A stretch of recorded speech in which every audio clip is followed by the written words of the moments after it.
হলিউডে শুটিংয়ের সময় একাধিক রিটেক, দীর্ঘ প্রস্তুতি ও ঘন্টার পর ঘন্টা কাজ করাই স্বাভাবিক নিয়ম, কিন্তু লিওনেল মেসির ক্ষেত্রে যেন সেই নিয়মের ব্যতিক্রম দেখা যায়। নির্ধারিত সময় শেষ হলেই তিনি শুটিং শেষ করে বিদায় নেন, আর যাওয়ার আগে হাসি মুখে বলেন মাত্র একটি শব্দ, বামোস। বিশ্ব ফুটবলে মহাতারকা লিওনেল মেসি কেবল মাঠেই নন, ক্যামেরার সামনেও সময়ানুবর্তিতার জন্য পরিচিত।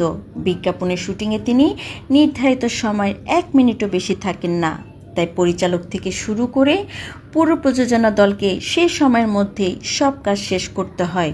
সম্প্রতি যুক্তরাষ্ট্রের জনপ্রিয় sports talk show the Dan Patrick শোতে এই অভিজ্ঞতার কথা তুলে ধরেন হলিউড অভিনেতা উইল প্যারেল। তিনি জানান, লেইসের একটি বিজ্ঞাপনের শুটিংয়ে মেসির সঙ্গে কাজ করেছিলেন অভিনেতা স্টিভ ক্যারেল। ক্যারেলের অভিজ্ঞতার কথা উল্লেখ করে প্যারেল বলেন, মেসি সেটে মাত্র 30 মিনিট থাকেন। এ সময়ের মধ্যেই তার সব দৃশ্য ধারণ করতে হয়। সময় শেষ হলে কাজ বাকি থাকলেও তিনি আর অপেক্ষা করেন না।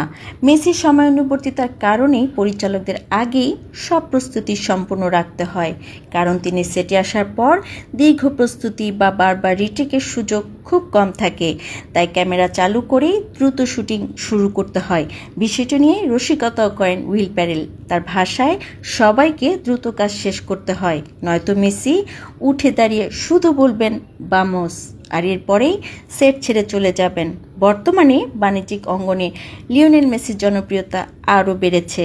বিশ্বের নামকরা অনেক প্রতিষ্ঠান তাকে নিয়ে বিজ্ঞাপন তৈরি করতে চায়, তবে তার নির্ধারিত সময়সূচির সাথে মিলিয়েই সব শুটিংয়ের পরিকল্পনা করতে হয়।